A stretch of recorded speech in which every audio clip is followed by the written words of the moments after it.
ഈ ഒരു ജേണിയിൽ നൗഫൽജി എന്തൊക്കെയായിരുന്നു എൻകൗണ്ടർ ചെയ്തതെന്നുള്ളതും ഇത് എസ്റ്റാബ്ലിഷ് ചെയ്യാൻ വേണ്ടിയിട്ട് ഉണ്ടായിരുന്ന ആ ഒരു യാത്ര ഒന്ന് വളരെ ചുരുക്കി പറഞ്ഞു കഴിഞ്ഞാൽ അതൊരു നമ്മുടെ ഈ ഡിസ്കഷൻ്റെ ഒരു തുടക്കമാവട്ടെ. ഞാൻ തിരുവില്ലാമല എന്നുള്ള സ്ഥലത്ത് ജനിച്ച് വളർന്ന് അവിടുത്തെ വീടിന് തൊട്ടടുത്തുള്ള ഗവൺമെൻറ് സ്കൂളിൽ പഠിച്ച് ഒരു സാധാരണക്കാരൻ, അത്രയേ ഉള്ളൂ. ഒരു മിഡിൽ ക്ലാസ് എന്നും പറയാം, കുറച്ച് താഴെയാണെന്ന് എനിക്ക് തോന്നിയിട്ടുണ്ട്. പഴയ കാലത്ത് ഒരുപാട് ദാരിദ്ര്യത്തിലൂടെയൊക്കെ ഞങ്ങൾ കടന്നു പോയിട്ടുണ്ട്. ഞാൻ എൻ്റെ ഫാമിലിയിൽ 11ാമത്തെ സന്താനമാണ്. അച്ഛൻ്റെ 11ാമത്തെ മകനാണ് ഞാൻ. പഠിച്ചു കഴിഞ്ഞിട്ട് ഞാൻ സ്കൂളിലത്തെ വിദ്യാഭ്യാസം കഴിഞ്ഞിട്ട് ഒറ്റപ്പാലം NSSലാണ് ഞാൻ പ്രീ ഡിഗ്രി ഒക്കെ കഴിഞ്ഞത്. അത് കഴിഞ്ഞ് പിന്നെ ഷൊർണൂർ ഗവൺമെൻറ് പോളിടെക്നിക്കിലാണ് പ്രിൻറ്റിങ് ടെക്നോളജി പഠിച്ചത്. അവിടെ പ്രിൻറ്റിങ്ങിലായിരുന്നു കൂടുതൽ. അത് ഇൻസ്റ്റിറ്റ്യൂട്ട് ഓഫ് പ്രിൻറ്റിങ് ടെക്നോളജി എന്നാണ് അത് അറിയപ്പെട്ടത്. പിന്നെയാണ് വേറെ കോഴ്സുകളൊക്കെ ചേർത്തിട്ട്. അപ്പോൾ പ്രിൻറ്റിങ് ഇൻസ്റ്റിറ്റ്യൂട്ടിൻ്റെ ഒരു വെയിറ്റേജ് ഉണ്ടായിരുന്നു, കാരണം പ്രിൻറ്റിങ് അവിടെ മാത്രം ഉണ്ടായിരുന്നു ഒന്ന് കേരളത്തിൽ, ആ ഒരു ഇൻസ്റ്റിറ്റ്യൂട്ടിൽ. അത് കഴിഞ്ഞ് പിന്നെ പുതിയ ടെക്നോളജി പഠിക്കണം. 2 വർഷം ഞാൻ അവിടെ എവിടെയൊക്കെയോ തൃശ്ശൂർ, പാലക്കാട്, അങ്ങനെ കുറച്ച് സ്ഥലങ്ങളിലൊക്കെ ആയിട്ട് വർക്ക് ചെയ്തു. അത് കഴിഞ്ഞ് 96ലാണ് ഞാൻ ബോംബെ ഒരു കോമാർട്ട് ലിത്തോഗ്രാഫേഴ്സ് അവിടെ നിന്നാണ് ശരിക്കും ഡിജിറ്റൽ കരിയറിലേക്ക് ഈ പ്രിൻറ്റിങ്ങിൻ്റെ ആയി പഠിച്ചു കഴിഞ്ഞാൽ ഏറ്റവും നല്ല ഒരു ഓപ്പർച്യൂണിറ്റി ആയിരുന്നു. ഞങ്ങൾ കുറച്ച് പേർക്ക്, ഞങ്ങൾ 3-4 പേരുണ്ടായിരുന്നു എൻ്റെ ബാച്ചിൽ നിന്ന് ജോയിൻ ചെയ്തത്. അവിടെ നിന്നാണ് ഞാൻ എൻ്റെ കരിയർ ശരിക്കും തുടങ്ങിയത്. അതിനു മുമ്പ് ഓഫ്കോഴ്സ് 2 വർഷം ഞങ്ങൾ കുറേയൊക്കെ പഠിച്ചു. അവിടെയും ഒരു എക്സ്പ്ലോറേഷൻ സ്റ്റേജിലായിരുന്നു. പിന്നെ ഐഡന്റിഫൈ ചെയ്ത ഡിജിറ്റലാണ് ഫ്യൂച്ചർ എന്നത്. പക്ഷെ അത് നന്നായിരുന്നു. That was it's A good choice. ഞങ്ങൾ മദ്രാസിൽ അണ്ണാ യൂണിവേഴ്സിറ്റിയിൽ കോഴ്സ് പഠിക്കാൻ പോയിരുന്നൊരു ജോസ് തോമസ് ഉണ്ടായിരുന്നു, എൻ്റെ ബാച്ച്മേറ്റ് ആയിരുന്നു. ആൾ നല്ല സ്മാർട്ടാണ്. അവനൊരു നമ്മളെക്കാളൊക്കെ ഒരു 10 വർഷം അപ്പുറം നടന്ന് കാണുന്ന ഒരു സുഹൃത്തായിരുന്നു. അങ്ങനെ ഞങ്ങൾ 2 പേരും കൂടിയിട്ടാണ് അവിടെ ജോയിൻ ചെയ്ത് അങ്ങനെ കരിയർ തുടങ്ങി. അങ്ങനെ ബാംഗ്ലൂരിലെത്തിയിട്ട് അവിടെ ഞാൻ ബോംബെയിൽ 1 വർഷമായിരുന്നു അന്നുണ്ടായിരുന്നു. അത് കഴിഞ്ഞിട്ട് പിന്നെ ബാംഗ്ലൂർ ബ്രാഞ്ചിലോട്ട് ഞങ്ങൾ മാറി. അപ്പോൾ ഈ ഹണികോംബ് തുടങ്ങുന്ന സമയത്ത് ആദ്യത്തെ കുറച്ച് വർഷങ്ങളൊക്കെ എങ്ങനെയായിരുന്നു പോയത്? ഹണികോംബ് ഞാൻ അപ്പോൾ ബോംബെ കഴിഞ്ഞ് ബാംഗ്ലൂർക്ക് വന്നു. പിന്നെ ബാംഗ്ലൂരിൽ ഞാനൊരു 13 വർഷത്തോളം വർക്ക് ചെയ്തു. 12 വർഷത്തോളം. അത് കഴിഞ്ഞിട്ട് ഞാൻ ചെറിയൊരു ഷോർട്ട് ബ്രേക്കിൽ ദുബായി പോയി. അത് വർക്കൗട്ട് ആയില്ല. പിന്നെ വീണ്ടും ഇതേ കമ്പനിയിൽ ജോയിൻ ചെയ്തു. അപ്പോൾ ഓവറോൾ ഞാൻ ഒരു 14 വർഷം കഴിഞ്ഞിട്ടാണ് വർക്ക് ചെയ്തു. ഞാൻ ഓവറോൾ ഒരു 3 കമ്പനികളിലായിട്ട്. അത് കഴിഞ്ഞിട്ടാണ് അവസാനത്തെ കമ്പനിയിൽ നിന്ന് എനിക്ക് പിങ്ക് സ്ലിപ്പ് കിട്ടി. എന്നെ അവർ പറഞ്ഞു വിടുകയാണ്. അതായത് അന്നത്തെ കുറച്ച് ക്രൈസിസും ബാക്കി കുറച്ച് ഇന്റേണൽ കാര്യങ്ങളൊക്കെ അവർ വന്നപ്പോൾ അപ്പോൾ അതങ്ങനെ പറഞ്ഞ് എനിക്ക് ടെർമിനേഷൻ കിട്ടിയതിന് ശേഷമാണ് ആലോചിക്കുന്നത് ഇനി എന്താ നെക്സ്റ്റ് എന്നുള്ള. വളരെ കുറേ EMIs ഒക്കെ അടയ്ക്കാനുണ്ട് ബാങ്കിൽ. അപ്പോൾ എൻ്റെ കൂടെ എൻ്റെ കൂടെ വർക്ക് ചെയ്തിരുന്ന കോമാട്ടിൽ വർക്ക് ചെയ്തിരുന്ന ഒരു 3-4 പേരുണ്ടായിരുന്നു. 3 പേര്, കിച്ചു, ഷഫീഖ്, മാജു പറഞ്ഞ ഞങ്ങൾ 3 പേര് ഒന്നിച്ച് വർക്ക് ചെയ്തായിരുന്നു കോമാട്ടിൽ. അപ്പോൾ അങ്ങനെ ഞങ്ങൾ ഒന്നിച്ച് പഠിച്ചതാണ്. അപ്പോൾ ആ ഒരു ബന്ധം നിലനിൽക്കുന്നുണ്ടായിരുന്നു. അപ്പോൾ അവരൊക്കെ ദുബായിലായിരുന്നു. അപ്പോൾ അവർ പറഞ്ഞു ഞങ്ങൾ സാമ്പത്തികമായി സഹായിച്ചു തരാം, അപ്പോൾ നീ തുടങ്ങ് എന്ന് പറഞ്ഞിട്ട് കൃത്യമായ ഒരു കൈത്താങ്ങ ആ സമയത്ത്. അന്ന് എൻ്റെ കയ്യിൽ ഒരു പൈസ ഉണ്ടായിരുന്നു, ബാങ്കിൽ വളരെ 10-15,000 വെച്ചിട്ടായിരുന്നു. പക്ഷെ അങ്ങനെയാണ് തുടക്കം. അപ്പോൾ പിന്നെ ലേറ്റർ അവർ പറഞ്ഞു നീ ഇത് ഞങ്ങൾക്ക് തിരിച്ചൊന്നും തരണ്ടെന്നുള്ള ഒരു ഇതിലായിരുന്നു അവർ തന്നത്. You keep it. കാരണം ഞാൻ അവർ കുറേ ഒന്നിച്ച് പഠിച്ചതാണ്. അപ്പോൾ ഞാൻ ആ കമ്പനിയിൽ വന്ന സമയത്ത് ഞാനാണ് അവരെ ഹെൽപ്പ് ചെയ്തിട്ട് എൻ്റെ കമ്പനിയിലോട്ട് വന്നിരുന്നത്. പിന്നെ അവരത് കഴിഞ്ഞ് ദുബായിലേക്ക് പോയി. അപ്പോൾ ഇന്ന് ഞങ്ങൾ നല്ല സൗഹൃദത്തിൽ തന്നെയാണ്. ഇന്നിപ്പോൾ അവർ ഷെയർ ഹോൾഡേഴ്സാണ്. അപ്പോൾ ഞാൻ ആ പൈസ തിരിച്ചു കൊടുക്കാൻ നിന്നില്ല, ഞാൻ അവർ ഷെയർ ഹോൾഡേഴ്സാക്കി മാറ്റി. അപ്പോൾ അങ്ങനെയാണ് ഹണികോംബിൻ്റെ ഒരു ജേണി. അപ്പോൾ ഹണികോംബ് തുടങ്ങിയ സമയത്ത് ഉള്ള എങ്ങനെയായിരുന്നു? എന്തെങ്കിലും നിങ്ങൾക്ക് ബിസിനസ്സിൽ ഫസ്റ്റ് ബ്രേക്ക് അല്ലെങ്കിൽ എസ്റ്റാബ്ലിഷ് ചെയ്യാൻ സഹായിച്ച കുറച്ച് ക്ലയൻസോ അങ്ങനെ എന്തെങ്കിലും പറയാനുണ്ടോ? ഹണികോംബിൻ്റെ ആദ്യത്തെ അപ്പോൾ ഞാൻ ബാംഗ്ലൂരിൽ ഒരുപാട് കാലം വർക്ക് ചെയ്ത സ്ഥിതിക്ക് എനിക്ക് ഇവിടുത്തെ ഏജൻസികളും ഇവിടുത്തെ ഒരുപാട് കോർപ്പറേറ്റ് കമ്പനീസിനെയൊക്കെ അറിയാം. അപ്പോൾ ഞാൻ അവിടെയൊക്കെ പോയിട്ട് ഇങ്ങനെ പറഞ്ഞു, ഇങ്ങനെ ഞാൻ ഇങ്ങനെ ഒരു പ്രസ്ഥാനം തുടങ്ങിയിട്ടുണ്ട്, എല്ലാവരും ഒന്ന് സഹായിക്കണം എന്നൊക്കെ പറഞ്ഞപ്പോൾ കുറേ പേര് പറഞ്ഞു ഓപ്പർച്യൂണിറ്റി വരുമ്പോൾ അറിയിക്കാമെന്നൊക്കെ. അപ്പോൾ അങ്ങനെ എനിക്ക് ഏറ്റവും വലിയ ബ്രേക്ക് ത്രൂ ആയിട്ട് തോന്നിയത് 2008 ഞാൻ തുടങ്ങിയത്. 2009 മിഡിലോ മറ്റാണ് വിപ്രോ, ടൈറ്റനൊക്കെ അങ്ങനെ എന്തോ 1-2 ട്രയൽ ജോബ് ചെയ്യണമെന്നൊക്കെ പറഞ്ഞിട്ട് അപ്പോൾ അങ്ങനെ വന്നത്തെ ചെയ്തത്. അപ്പോൾ ഞങ്ങൾ ട്രയലൊക്കെ ചെയ്തപ്പോൾ സക്സസ് ആയി. പക്ഷെ അന്ന് വളരെ ചെറിയൊരു ഓഫീസായിരുന്നു, 150 സ്ക്വയർ ഫീറ്റ്, മറ്റേ ഉണ്ടായിരുന്നുള്ളൂ. ആ ഓഫീസിൽ നിന്നിട്ടാണ് ഞങ്ങൾ ഇവരുടെയൊക്കെ വെണ്ടറായിട്ട് രജിസ്ട്രേഷൻ ചെയ്യുന്നത്. അപ്പോൾ അതൊരു ബ്രേക്ക് ത്രൂ ആയിരുന്നു. ഈ 2 ക്ലയൻസ് ആയിരുന്നു വന്നത്. ഇന്നും ഞങ്ങൾ അവരുടെ കൂടെ വർക്ക് ചെയ്യുന്നുണ്ട്. ഇത്രയും ഈ കഴിഞ്ഞ 16-17 വർഷങ്ങളായിട്ട് ഇപ്പോഴും വി ഹാവ് ദ റിലേഷൻഷിപ്പ്. അപ്പോൾ അതാണ് എൻ്റെ ആദ്യത്തെ തുടക്കം. പിന്നെ അതിന് ശേഷം ബാംഗ്ലൂരിൽ വേറെയും കുറേ ക്ലയൻസ് ഞങ്ങൾ അക്യൂർ ചെയ്തു. ഐ മീൻ ഞങ്ങളുടെ സർവീസ് പ്രൊവൈഡറായിട്ട് ഞങ്ങൾ ഉപയോഗിക്കുന്നുണ്ട്. ഇൻഫോസിസ് ഉണ്ട്, പിന്നെ ടൈറ്റൻ്റെ ഒരുപാട് ബ്രാൻഡ്സ് ഉണ്ട്, പിന്നെ അതുകൂടാതെ ബോഷ്, പിന്നെ ബോംബെയിൽ നിന്ന് കുറച്ച് ക്ലയൻസ് ഉണ്ട് ഞങ്ങൾക്ക്. അപ്പം കുറച്ച് വർഷങ്ങൾക്ക് ശേഷമായിരിക്കില്ല തോന്നിയത്, അതായത് ഇത് തന്നെയാണ് നമ്മുടെ റൂട്ട്, ഇനിയിപ്പം ഈ ഇൻഡസ്ട്രി വിട്ടു പോകണ്ടെന്ന്, അങ്ങനെ ഒരു തീരുമാനത്തിലെത്താൻ എത്ര സമയം എടുത്തു? അല്ല, അപ്പോൾ എനിക്ക് ആകെ അറിയാവുന്നത് നമ്മൾ ഈ പ്രീ മീഡിയ, നമ്മൾ ഈ colour scanning, image editing, photo art works, ഇതൊക്കെയാണ് നമുക്ക് അറിയാവുന്നത്. പക്ഷെ അത് നമുക്ക് നന്നായിട്ട് അറിയും. കാരണം എൻ്റെ 14 വർഷത്തെ ടെനറിൽ ഞാനത് നന്നായിട്ട് പഠിച്ചു. അതിൻ്റെ ഇൻ ആൻഡ് ഔട്ട് നമുക്ക് അറിയും. അപ്പോൾ അതന്നെ നമ്മൾ ഒന്നും കൂടിയും പോളിഷ് ചെയ്ത് കുറച്ചും കൂടി നന്നാക്കി അതിലെന്താണ് ബെസ്റ്റ് എന്നുള്ളതാണ് ഞങ്ങളിത് തുടങ്ങിയപ്പോൾ ചെയ്തിരുന്നത്. പിന്നെ ഞങ്ങൾ പല ക്ലയൻറ്റിൻ്റെ അടുത്ത് പോകുമ്പോഴും മോസ്റ്റ് ഓഫ് ഞങ്ങളുടെ ക്ലയൻസ് മാർക്കറ്റിംഗ് ഡിപ്പാർട്ട്മെൻറ്റ്സ് ആണ്, അതായത് വേരിയസ് കമ്പനികളുണ്ട്. അപ്പോൾ അവിടെ പോകുമ്പോൾ അവരെന്നെ പറയും നിങ്ങൾക്ക് ഇത് ചെയ്തുകൂടെ. സോ അവർ നമ്മുടെ സർവീസിൽ ഇഷ്ടപ്പെട്ടിട്ട് അവർ പറയാണ് why don't you do this. അപ്പോൾ നമുക്ക് ക്യൂരിയോസിറ്റി, ഓക്കെ അത് ചില പറയാത്തതായിരിക്കും. അപ്പോൾ ഞങ്ങൾ അതിൻ്റെ ഒരു കോഴ്സൊക്കെ പഠിക്കും. അപ്പോൾ അതല്ലെങ്കിൽ അത് എന്താണെന്ന് നോക്കും, അല്ലെങ്കിൽ അത് ചെയ്യുന്ന മറ്റുള്ള കമ്പനികളെ പഠിക്കും. അപ്പം അങ്ങനെ ഇമേജ് എഡിറ്റിംഗ് മാത്രമായിരുന്നു ഞാൻ ആദ്യം ചെയ്തിരുന്നത്. ഞങ്ങൾ അന്ന് 6-7 പേരായിരുന്നു.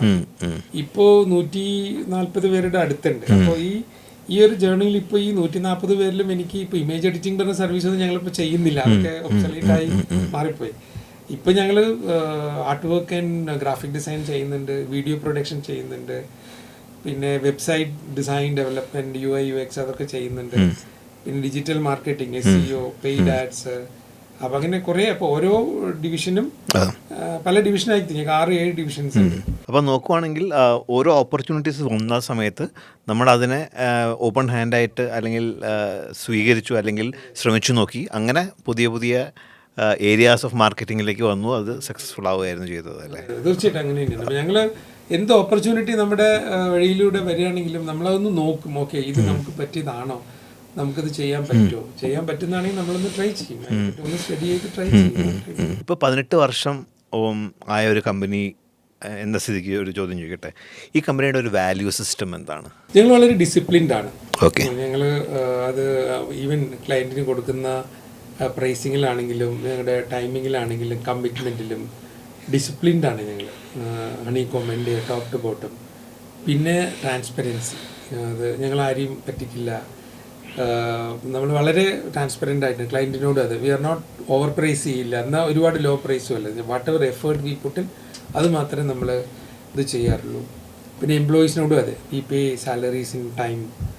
പിന്നെ വെരി ട്രാൻസ്പെറൻറ്റ് സാലറി, ഇതൊക്കെയാണ് ഞങ്ങളുടെ സാലറി ബ്രേക്കപ്പ് ഒക്കെയാണ്. So I think as simple as that. Discipline and transparency, ഇത് രണ്ടുമാണ് നമ്മുടെ മെയിനായിട്ട് ദൂരം ഞങ്ങൾ എത്തിച്ചത്.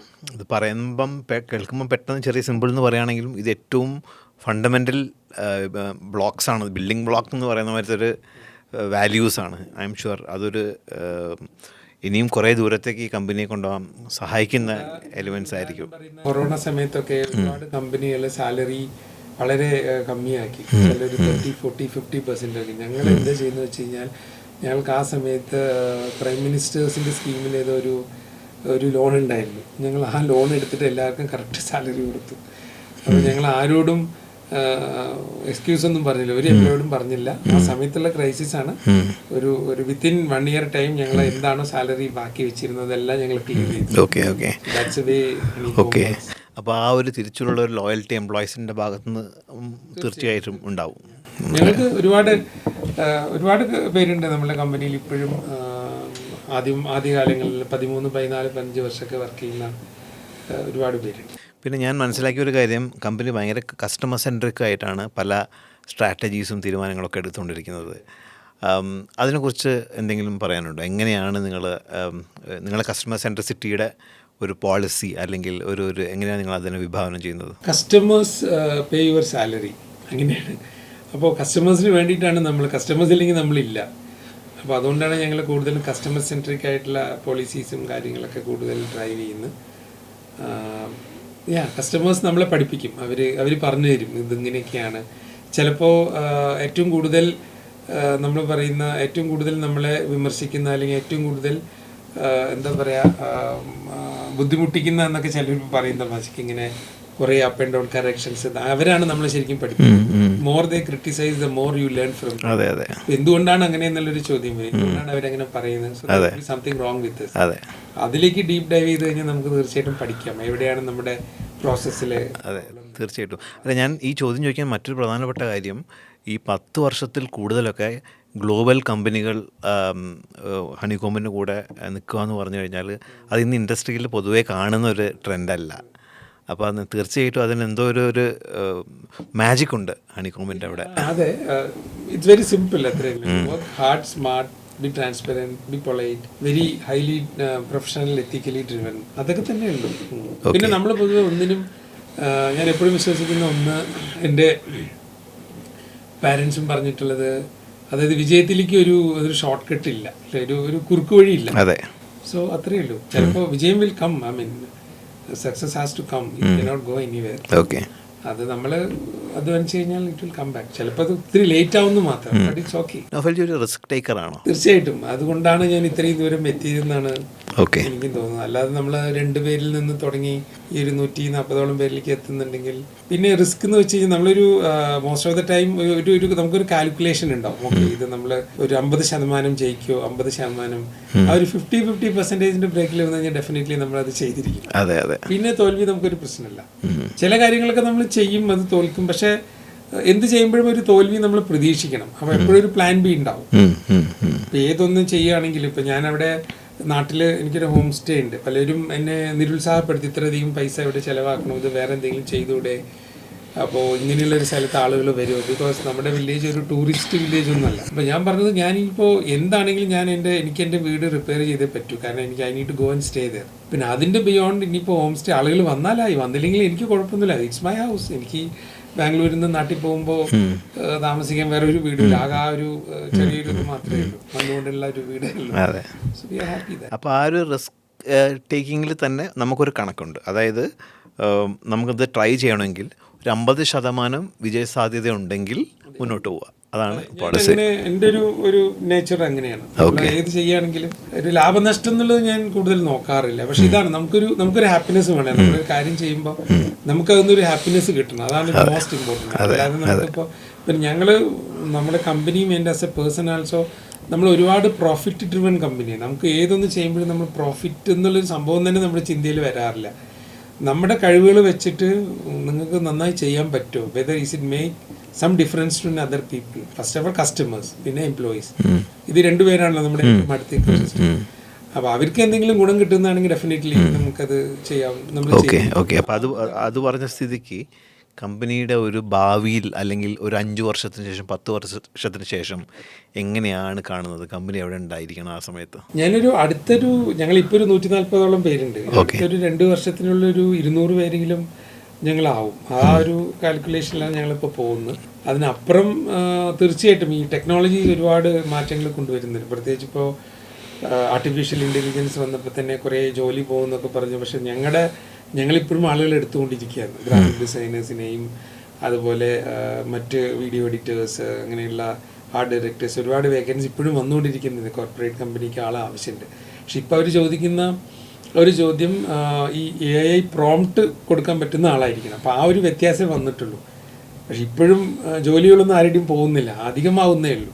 അപ്പോൾ എനിക്ക് തോന്നുന്നു ടെക്നോളജികൾ വരും, അതുപോലെ പുതിയ കാര്യങ്ങൾ വരും. അപ്പോൾ നമ്മളത് പഠിക്കുക, നമ്മൾ അപ്സ്കില്ല് ചെയ്യുക. അതാണ് എനിക്ക് തോന്നുന്നു ആസ് എൻ ഓൺട്രപ്രണർ ഏറ്റവും ആദ്യം ഞാൻ പഠിച്ചു കഴിഞ്ഞാൽ എനിക്ക് എൻ്റെ കൂടെയുള്ളവരെ പഠിപ്പിക്കാൻ പറ്റും, അല്ലെങ്കിൽ അവരെ ഗൈഡ് ചെയ്യാൻ പറ്റും. അപ്പോൾ അതിൽ ഞങ്ങൾ എന്നെ സംബന്ധിച്ചുള്ള ഞങ്ങൾ വളരെ മുന്നിലാണ്. We are always there. എന്തൊക്കെയാണ് നമ്മുടെ ഇൻഡസ്ട്രിയുമായി ബന്ധപ്പെട്ട് വരുന്നത്, അതെല്ലാം നമ്മൾ മാർക്കറ്റിംഗ് ട്രെൻഡ്സ്, നമ്മുടെ ടൂൾസ്, ടെക്നോളജീസ്, അതൊക്കെ നമ്മൾ എപ്പോഴും ഒബ്സർവ് ചെയ്തുകൊണ്ടിരിക്കും. We try to acquire that skill. എങ്കിൽ മാത്രമേ ക്ലയൻസിന് നമുക്ക് വാല്യൂ ആഡ് ചെയ്യാൻ പറ്റും. അല്ലെങ്കിൽ ക്ലയൻസിന് ഇഷ്ടംപോലെ ഏജൻസീസ് ഉണ്ട് ഇന്ത്യയിൽ. അഡ്വർടൈസിങ് ഏജൻസി, അല്ലെങ്കിൽ നമ്മളെ പോലെയുള്ള ഇതുപോലെയുള്ള മിഡ് സൈസ് ലെവൽ ഏജൻസികൾ നോക്കുകയാണെങ്കിൽ നിറയെ ഉണ്ട്. Maybe I think more than some 1000 agency. അപ്പോൾ അതൊക്കെ നോക്കുകയാണെങ്കിൽ എത്രയോ, എന്നിട്ടും പല കോർപ്പറേറ്റ് കമ്പനിയിലും ഞങ്ങൾ തേടി വരും. അപ്പോൾ അതാണ് അതിൻ്റെ ഒരു സീക്രട്ട്. അപ്പോൾ ഇതിലിപ്പോൾ 2 കാര്യങ്ങളാണ് പുറത്തു വന്നത് ഇപ്പോൾ പറഞ്ഞതിൽ. ഒന്ന്, ഇത്രയും ആൾക്കാരെ നമുക്ക് എംപ്ലോയ് ചെയ്യണം എന്നുള്ളത് ഒരു പ്രധാനപ്പെട്ട ഒരു ക്രൈറ്റീരിയ ആണ്. അപ്പോൾ ഒരു പീപ്പിൾ സെൻട്രിക്കും കൂടിയാണ്, കസ്റ്റമർ സെൻട്രിക് എന്ന് പറഞ്ഞ പോലെ എംപ്ലോയി സെൻട്രിക്കും കൂടിയാണ് കമ്പനി. അപ്പോൾ നമ്മൾ പല ഓൺടർപ്രണേഴ്സിനോടും സംസാരിക്കുമ്പം അവർ നമുക്ക് ഇത്ര കോടി ചെയ്യണം, ഇത്രയും ടേൺ ഓവർ ഉണ്ടാക്കണം എന്ന് പറയുന്നതിൽ വ്യത്യസ്തമായിട്ടാണ് നഫൽജി പറഞ്ഞത്. ഞാൻ വിശ്വസിക്കുന്നത് കൂടുതൽ എംപ്ലോയ്മെൻറ്റിലാണ്. അത് മേ ബി കഴിഞ്ഞ കുറേ വർഷങ്ങളായിട്ട് എൻ്റെ ഒരു സ്വപ്നമാണ് give it back to the society. അപ്പോൾ അതുകൊണ്ടാണ് ഇവിടെയും 140 പേരുണ്ട്, നാട്ടിലൊരു 40 പേരുണ്ട് അവിടുത്തെ പ്രസ്ഥാനത്തിൽ. അപ്പോൾ പക്ഷെ അതിനനുസരിച്ച് വളരെ people will make your company grow. എനിക്ക് നല്ലൊരു വിശ്വാസമുണ്ട്. ലോയൽ പീപ്പിൾ ഉണ്ടാവും ഡെഫിനറ്റ്ലി. ലോയൽറ്റിയിൽ കുറച്ച് അങ്ങോട്ട് വ്യത്യാസം ഉണ്ടെങ്കിലും അത് end of the day if you are നമുക്ക് അതുവരെ നന്നായിട്ട് ഒബ്സർവ് ചെയ്ത് ട്രെയിൻ ചെയ്ത് കൊണ്ടുപോകാനുള്ള ഒരു സിസ്റ്റം ഉണ്ടെങ്കിൽ ഇറ്റ്സ് വെൽ ആൻഡ് ഗുഡ്. അപ്പം പിന്നെ അതിനപ്പുറം വേറെ ഒന്നുമില്ല. പിന്നെ പീപ്പിൾ കീപ് ഗോയിങ്, അത് അവരുടെ ചോയ്സ് ആണ്. 3 കമ്പനിയിൽ വർക്ക് ചെയ്തിട്ടാണ് ഈ ഒരു കമ്പനി തുടങ്ങിയത്. അപ്പോൾ ആളുകൾ കമ്പനി വിട്ടു പോകുമെന്ന് പേടിച്ചിട്ട് അവരെ പഠിപ്പിക്കാതിരിക്കുക, അതുപോലെ നമ്മുടെ കമ്പനിയുടെ കറക്റ്റ് ആയിട്ടുള്ള കാര്യങ്ങൾ ഇപ്പം അങ്ങനെയൊന്നുമില്ല. ഐ തിങ്ക് എനിക്ക് തോന്നുന്ന ഇന്നത്തെ കാലത്ത് കൂടുതൽ നമ്മൾ പഠിപ്പിക്കും തോറും people will more attach to you, will stick with. തീർച്ചയായിട്ടും. കാരണം പല കമ്പനികളും അത് ചെയ്യില്ല, കാരണം they don't want to invest on people. നമ്മൾ നേരെ തിരിച്ചാണ്, we always force people to learn. കാരണം എൻ്റെ ഒരു വിഷൻ, നമ്മൾ കൂടുതൽ ആളുകളെ പഠിപ്പിച്ചു കഴിഞ്ഞാൽ മാത്രമേ അവർക്ക് അവരുടെ ജോലി നന്നായി ചെയ്യാൻ പറ്റൂ. അവർ നന്നായി ചെയ്തു കഴിഞ്ഞാൽ മാത്രമേ എൻ്റെ ക്ലയൻസ് എൻ്റെ കൂടെ നിൽക്കുള്ളൂ. അപ്പോൾ അതാണ് അതിൻ്റെ ഇതൊരു വാല്യൂ ചെയിനാണ്. അതെ, തീർച്ചയായിട്ടും. ഇപ്പോൾ ട്രെയിനിങ്ങിന് ധാരാളം ഇമ്പോർട്ടൻസ് കൊടുക്കുന്നുണ്ടെന്ന് വളരെ ക്ലിയർ ആണ്. ഇപ്പം നമ്മൾ വ്യക്തമായിട്ട് കാണുന്നുണ്ട് എത്രത്തോളം അത് അതിനുള്ളൊരു പ്രാധാന്യം കൊടുക്കുന്നു എന്നുള്ളതും അതെങ്ങനെ ക്ലയൻറ്റ് റിട്ടൻഷനും എല്ലാറ്റിനും ഭാവിയിൽ സഹായിക്കുന്നുള്ളതും ഉറപ്പാണ്. പിന്നെ നമ്മൾ 18 വർഷമായ ഒരു കമ്പനി എന്നുള്ള നിലയ്ക്ക് ഒരു കാര്യം കൂടി ചോദിക്കുമ്പം, ഈ ഇൻഡസ്ട്രിക്ക് എന്തെങ്കിലും വ്യത്യാസം വരുത്തേണ്ടതായിട്ടോ അല്ലെങ്കിൽ ഈ ഞാൻ ഈ ഇൻഡസ്ട്രി പറയുമ്പം അതിൽ കസ്റ്റമേഴ്സും ഏജൻസീസും കൂടെ പെടുത്തിക്കൊണ്ടാണ് ആ ഒരു ടോട്ടൽ എക്കോസിസ്റ്റം എങ്ങനെയാണ് ബെറ്റർ ആവേണ്ടതെന്നോ അല്ലെങ്കിൽ അതിനെക്കുറിച്ച് എന്തെങ്കിലും കാഴ്ചപ്പാട്? എനിക്ക് തോന്നുന്നത് അഗെയിൻ ഇറ്റ്സ് സ്കിൽ. നമ്മൾ കൊടുക്കുന്ന സർവീസിൽ കൂടുതൽ സ്കിൽ ബേസ്ഡ് ആണല്ലേ. ഇപ്പോൾ നമ്മളിപ്പോൾ ഒരു ആർട്ട് വർക്ക് ചെയ്യുകയാണെങ്കിൽ, അതല്ലെങ്കിൽ ഒരു കളർ പ്രിന്റ് ചെയ്യണമെന്നുണ്ടെങ്കിൽ, അതല്ലെങ്കിൽ ഒരു വീഡിയോ എഡിറ്റ് ചെയ്യണമെന്നുണ്ടെങ്കിൽ, ഇതിനെല്ലാം പുതിയ പുതിയ ടെക്നോളജീസ് വരുന്നുണ്ട്. അപ്പോൾ നിങ്ങളുടെ കൂടെ നിൽക്കുന്നവർ അപ്സ്കിൽ ചെയ്യാം. അത് that should be a day to day പ്രോസസ്സാണ്. അതുണ്ടെങ്കിൽ ഉണ്ടല്ലോ every company can survive in this world. പിന്നെ ഡിമാൻഡും കൂടിക്കൊണ്ടിരിക്കുകയാണ്. ഇപ്പോൾ നമ്മൾ ചെയ്യുന്ന പല ക്ലയൻസും എത്രയോ വലുതായിക്കൊണ്ടിരിക്കുകയാണ്. അപ്പോൾ ഇവർ വലുതാവും തോറും ദേ ആൾസോ നീഡ്, അവർക്കും നല്ല ഒരു എന്താ പറയുക വിശ്വസ്തരായ ഒരു സർവീസ് പ്രൊവൈഡറെയാണ് ആവശ്യം. അപ്പോൾ അതുകൊണ്ട് ആ അപ്സ്കില്ലിങ് എനിക്ക് തോന്നുന്നു അതിലാണ് ഏറ്റവും കൂടുതൽ നമ്മൾ ശ്രദ്ധിക്കേണ്ടത്. കേരളത്തിലും കേരളത്തിൻ്റെ പുറത്തും ബിസിനസ് ചെയ്യുന്ന ആളെന്ന നിലയ്ക്ക് ഈ സമയം മാനേജ് ചെയ്യാൻ ബുദ്ധിമുട്ടുണ്ടോ? രണ്ട് സ്ഥലങ്ങളും തമ്മിൽ എങ്ങനെയാണ് അതൊരു ടൈം മാനേജ്മെൻ്റ് ഒക്കെ എങ്ങനെയാണ്? അല്ല, വലിയ ബുദ്ധിമുട്ടില്ല. പക്ഷേ ഞാൻ നാട്ടിലടിക്കും, മന്ത്ലി വൺസ് ഒരു 1 week to 10 days നാട്ടിലായിരിക്കും. ബോംബെ ഒരു ഓഫീസ് ഉണ്ട്. ബോംബെ നമ്മുടെ CEO അവിടെ ബോംബെ ബേസ്ഡ് ആണ്. അപ്പോൾ അത് മൂപ്പര് നോക്കിക്കോളും. ഞാനൊരു 1 in 3 months ഒക്കെ ബോംബെക്ക് പോകാറുണ്ട്. ഹൈദരാബാദിലൊരു ഓഫീസ് ഉണ്ട്. അവിടെ ഇപ്പോൾ പലപ്പോഴും ഇപ്പോൾ അവിടുത്തെ കുറേ ജോബുകളൊക്കെ ബാംഗ്ലൂർക്കാണ് വരുന്നത്. അപ്പോൾ അത് വളരെ ഈസി ആയിട്ട് മാനേജ് ചെയ്യുന്നുണ്ട്. ടൈം അത്ര വലിയ ചാലഞ്ചായിട്ട് എനിക്ക് തോന്നിയിട്ടില്ല. എനിക്ക് തോന്നുന്നു രേഷ്മ മാഡം ഈ ഒരു വെഞ്ചറിൻ്റെ ഭാഗമായിട്ട് ഉണ്ടായിട്ടുണ്ടല്ലോ. അപ്പം മാഡത്തിൻ്റെ ഒരു റോളും കോൺട്രിബ്യൂഷനൊക്കെ എങ്ങനെയായിരുന്നു ഈ ഒരു ഗ്രോത്തിൽ? രേഷ്മ ആദ്യത്തെ ഒരു 3-4 വർഷം നമ്മൾ ഹെൽപ്പ് ചെയ്യുമായിരുന്നു. അപ്പോൾ ഓഫീസിലെ അഡ്മിനൊക്കെ ആയിട്ട് വർക്ക് ചെയ്യുമായിരുന്നു. അപ്പോൾ അന്ന് നമ്മൾ വളരെ കുറച്ച് പേരേ ഉള്ളൂ, ഇൻകം വളരെ കമ്മിയാണ്. പിന്നെ ഇപ്പോൾ കഴിഞ്ഞ ഒരു 10 വർഷമായിട്ട് രേഷ്മ ഈ മഡ് കാർട്ട് എന്ന് പറയുന്ന ഒരു സംരംഭമുണ്ട്. ആദ്യം മഡ് ഡയറീസ് ആയിരുന്നു. അപ്പോൾ അവൾ ചെയ്യുന്നത് പോട്ട്സ് ഡിസൈൻ ചെയ്തിട്ട്, പോട്ട്സ്, ഫില്ലർ സ്ലാബ്, കൺസ്ട്രക്ഷൻ ഉപയോഗിക്കുന്ന ഫില്ലർ സ്ലാബ് അത് ഡിസൈൻ ചെയ്തിട്ട് നമ്മൾ പുറമേ നിന്ന് മാനുഫാക്ചറിങ് ചെയ്യിപ്പിച്ചിട്ട് ഇവിടെ ബാംഗ്ലൂർ കൊണ്ടുവന്നിട്ട് ഓൺലൈനിൽ വിൽക്കുക എന്നുള്ളതാണ്. അതും ഒരു സോഷ്യലി വളരെ ഇമ്പാക്റ്റ്ഫുള്ളാണ്. കാരണം നമ്മൾ ഐഡൻറ്റിഫൈ ചെയ്യുന്നത് ഈ പോട്ടേഴ്സ് ഇപ്പോൾ വളരെ ഒരു ക്രൈസിസിലൂടെയാണ്. കാരണം പലരും ഈ മൺപാത്രങ്ങൾ ഉപയോഗിക്കുന്നില്ല, അതുപോലെ എങ്ങനെയുള്ള മണ്ണ് ഉപയോഗിച്ചിട്ടുള്ളതൊക്കെ വളരെ കമ്മിയായി വരികയാണ്. അപ്പോൾ നമ്മൾ ചെയ്യുന്നത് അവരുടെ ലിവ്ലിഹുഡ്സും കൂടിയും സപ്പോർട്ട് ചെയ്യാൻ വേണ്ടിയിട്ടാണ് ഇത് തുടങ്ങിയത് തന്നെ. മൺകാട്ടെന്നുള്ള സംരംഭം തുടങ്ങിയത് തന്നെ അങ്ങനെയാണ്. അപ്പോൾ നമ്മൾ യു പിയിൽ കുറച്ച് ഗ്രാമങ്ങളിൽ നിന്ന് ചെയ്യുന്നുണ്ട്, തമിഴ്നാട്ടിലത്തെ കുറച്ച് ഗ്രാമങ്ങളിൽ നിന്ന് ചെയ്യുന്നുണ്ട്, കേരളത്തിൽ നിന്ന് ചെയ്യുന്നുണ്ട്, കർണാടകയിൽ നിന്ന് കുറേ ഒരു 4-5 പ്രോജക്ട്സ് ഉണ്ട്. അപ്പോൾ അങ്ങനെ ഒരു ഇക്കോസിസ്റ്റത്തിലാണ് രേഷ്മ വർക്ക് ചെയ്യുന്നത്. അപ്പോൾ ഒരു സോഷ്യൽ ഓൺടർപ്രണറും കൂടിയാണ് നഫൽജി, അങ്ങനെ പറയാം അല്ലേ? ഞങ്ങളുടെ ബിസിനസ് ഞങ്ങൾ കൂടുതലും ഫോക്കസ് ചെയ്യുന്നത് ലാഭം ഉണ്ടാക്കാനോ അല്ലെങ്കിൽ ആ ഒരു തന്നെ ഞങ്ങൾക്കില്ല. ലാഭം whatever money it's a byproduct ആയിട്ട് ഞങ്ങൾ നമ്മൾ ചെയ്യുന്ന ജോബ് വളരെ നന്നായിട്ട് ചെയ്യും. മറ്റുള്ളവർക്ക് എന്തെങ്കിലും ഒരു ഗുണം ഉണ്ടാവണം. അതിൻ്റെ റിസീവേഴ്സ് ഉണ്ടല്ലോ, ഐദർ വെൻഡേഴ്സ് ആയിരിക്കും അതല്ലെങ്കിൽ കസ്റ്റമേഴ്സ് ആയിരിക്കും, അവർക്കൊരു ഗുണം ഉണ്ടാവണം. ഇപ്പം നമ്മുടെ അവിടെ റെസ്റ്റോറൻറ്റിൽ വന്ന് തിരുവില്ലാമലയിലെ റെസ്റ്റോറൻറ്റ് കഴിച്ചു പോകുമ്പോഴൊക്കെ അവരുടെ ഒരു ഹാപ്പിനെസ് ആണ് നമുക്ക് ഏറ്റവും ഇമ്പോർട്ടൻറ്റ്. അപ്പോൾ അത് അവർ ഹാപ്പി അല്ലെങ്കിൽ നമ്മൾ വളരെ സ്ട്രിക്റ്റ് ആയിട്ടൊരു പോളിസി ഉണ്ട്, നമ്മൾ പൈസ വാങ്ങിക്കില്ല. അത് വളരെ വ്യക്തമായിട്ട് പറഞ്ഞിട്ടുണ്ട്, ഹാപ്പി ഓൺലി യു ഷുഡ് പേ, അല്ലെങ്കിൽ നമ്മളത് ചെയ്യില്ല. അപ്പോൾ ആ ഒരു ഇതിലാണ് നമ്മളുടെ ഒരു എല്ലാ സംരംഭങ്ങളും ഓടിക്കൊണ്ടിരിക്കുന്നത്. ഓക്കെ. പുതിയ ജനറേഷനിൽ മകൻ രാഹുലും ബിസിനസ്സിലേക്ക് വന്നിട്ടുണ്ടല്ലേ? അപ്പം പുള്ളി സ്ട്രാറ്റജിയൊക്കെ നോക്കിക്കൊണ്ടിരിക്കുകയാണല്ലേ? സ്ട്രാറ്റജിസ്റ്റാണ് ഓഫീസിലത്തെ. Okay okay. ജെൻസി ഒരുപാട് പേരുണ്ട് നമ്മുടെ ഓഫീസിൽ. നമ്മൾ ഒരു ജെൻസി ഫോക്കസ്ഡ് കമ്പനിയും കൂടിയാണ്. പലരും പറയും ജെൻസിയുടെ നെഗറ്റീവ് സൈഡ് പലരും കാണാറില്ല, പക്ഷെ ഞാനെപ്പോഴും അതൊരു പോസിറ്റീവായിട്ട് കാണുന്ന ആളാണ്. കാരണം ദേ ആർ വെരി ബ്രില്യൻറ്റ്. അവർ വളരെ സ്മാർട്ടാണ്. നമ്മൾ ചിലപ്പോൾ ഒരു മണിക്കൂറൊക്കെ എടുത്ത് ചെയ്യുന്ന കാര്യം അവർ ഒരു 10 മിനിറ്റ് കൊണ്ട് ചെയ്ത് തീർക്കും. അപ്പോൾ ജെൻസി ഈസ് വെരി പവർഫുൾ ആയിട്ട് എനിക്ക് തോന്നി. എൻ്റെ ഓഫീസിൽ ഒരുപാട്, എനിക്ക് തോന്നുന്നു ഒരു 10-30 പേരിൽ ഈ ബിറ്റ്വീൻ 24 to ബിലോ 27 ബ്രാക്കറ്റിൽ ഒരുപാട് പേര്. എനിക്ക് തോന്നുന്നു ആ ഒരു കോമ്പിനേഷൻ ഇമ്പോർട്ടൻ്റ് ആണ് അല്ലേ? ഒരു കോമ്പിനേഷൻ ഓഫ് ഒരു slightly experienced people, mid level, പിന്നെ ജെൻസിയും. എന്നാലേ ഉള്ളൂ നമുക്ക് പുതുതായിട്ട് എന്തെല്ലാം ലോകത്ത് സംഭവിക്കുന്നുണ്ട് എന്നുള്ളത് ഏറ്റവും ആദ്യം പിക്ക് ചെയ്യുന്നത് ജെൻസിയാണ്. അപ്പം അവരും എനിക്ക് തോന്നുന്നു ഈ എക്കോസിസ്റ്റത്തിൽ പ്രധാനപ്പെട്ട റോള് ചെയ്യുന്ന ആൾക്കാരാണ്. നമ്മളൊരു ബാലൻസ് ചെയ്തിട്ടാണ്. അതെ. പക്ഷെ എങ്കിലും ജെൻസിയെ പറ്റി പ്രത്യേകം പറയാൻ വെരി സ്മാർട്ട്. അവർ ഫ്യൂച്ചർ ഓഫ് ദ കൺട്രി എന്നൊക്കെ പറയില്ല. അതെ, തീർച്ചയായിട്ടും. ആ നിലയ്ക്ക് എനിക്ക് തോന്നുന്നു they are very very smart. പിന്നെ ഈ ഒരു ഡീപ്പ് ക്വസ്റ്റ്യൻ ആണ് ചോദിക്കാൻ പോകുന്നത്. നൗഫൽജിക്ക് ലീവ് ചെയ്യാൻ ആഗ്രഹിക്കുന്ന ഒരു ലെഗസി എന്താണ്? എങ്ങനെ നിങ്ങളെക്കുറിച്ച് ആൾക്കാർ എന്താ പറയുക പെർസീവ് ചെയ്യണം? അതൊരു വലിയ ചോദ്യമാണ്. എനിക്ക് തോന്നുന്നു give it back to the society. അതിൽ നമുക്ക് ഒരുപാട് വഴിയുണ്ട് give it back to the society. ഞാൻ തിരഞ്ഞെടുത്തിരിക്കും കൂടുതലും ഗിവ് ഇറ്റ് ദ എംപ്ലോയ്മെൻറ്റ്. കാരണം എംപ്ലോയ്മെൻ്റ് ആണ് ഈ സൊസൈറ്റിയെ ലൈവ്ലിഹുഡ് അല്ലേ, അതാണ് നിലനിർത്തുന്നത്. ജോലി ഇല്ലാതെ ഒന്നും ചെയ്യാൻ പറ്റില്ല. നമ്മൾ അതിനുള്ളൊരു അവസരം ഉണ്ടാക്കി കൊടുക്കുക. കുറേ പഠിച്ചു, കുറേ കമ്പനികളിൽ വർക്ക് ചെയ്തു, കമ്പനികൾ തുടങ്ങി. ഇപ്പം നമുക്കൊരു ഓപ്പർച്യൂണിറ്റി ഉണ്ടെങ്കിൽ ഗിവ് ഇറ്റ് മോർ എംപ്ലോയ്മെൻറ്റ്. അപ്പോൾ അത് ഫോക്കസ് ചെയ്തിട്ടുള്ള ഇതാണ് ഞാൻ കൂടുതലും നോക്കുന്നത്. അപ്പോൾ അങ്ങനെ അറിയപ്പെടാനാണ് എനിക്ക് ആഗ്രഹം. പിന്നെ നമുക്ക് ഈ ഹോം സ്റ്റേ ബിസിനസ്സിനെ കുറിച്ചും കൂടെ പറയുകയാണെങ്കിൽ അതൊന്ന് കുറച്ചൊന്ന് ബ്രീഫ് ചെയ്യുമോ, എങ്ങനെയാണതെന്ന്? അതെ. അപ്പോൾ ഞാൻ ജനിച്ചു വളർന്ന വീടാണ്. അമ്മ പറഞ്ഞു എൻ്റെ കാലശേഷം നീ ഇത് എന്തെങ്കിലും ചെയ്യാവോ, കാരണം അത് വരയ്ക്കും ഇങ്ങനെ നിൽക്കണം. അപ്പോൾ എനിക്ക് മനസ്സിലായി നമ്മുടെ ഒരു ഫീലിംഗ്. ഓക്കെ, ഇത് അപ്പോൾ ഞാനതൊന്ന് മോഡിഫൈ ചെയ്തു. അപ്പോൾ ആദ്യം കുറച്ച് റൂം ഉണ്ടായി, 2 റൂമേ ഉണ്ടായുള്ളൂ. പിന്നെ അത് ഹോം സ്റ്റേ ആക്കാമെന്ന് വെച്ചു. പിന്നെ ആളുകൾ വന്നുകൊണ്ടിപ്പോൾ അവർ പറഞ്ഞു എന്തുകൊണ്ട് നിങ്ങൾക്കിത് ഡെവലപ്പ് ചെയ്തുകൂടാ. വേറെ ഒരു ഔട്ട് ഹൗസ് ഉണ്ടായിരുന്നു, അതങ്ങനെ വെറുതെ കിടക്കായിരുന്നു ഇടിഞ്ഞ് വീഴാറായിട്ട്. അപ്പോൾ ഞാൻ അതിനൊന്നും മോഡിഫൈ ചെയ്തു.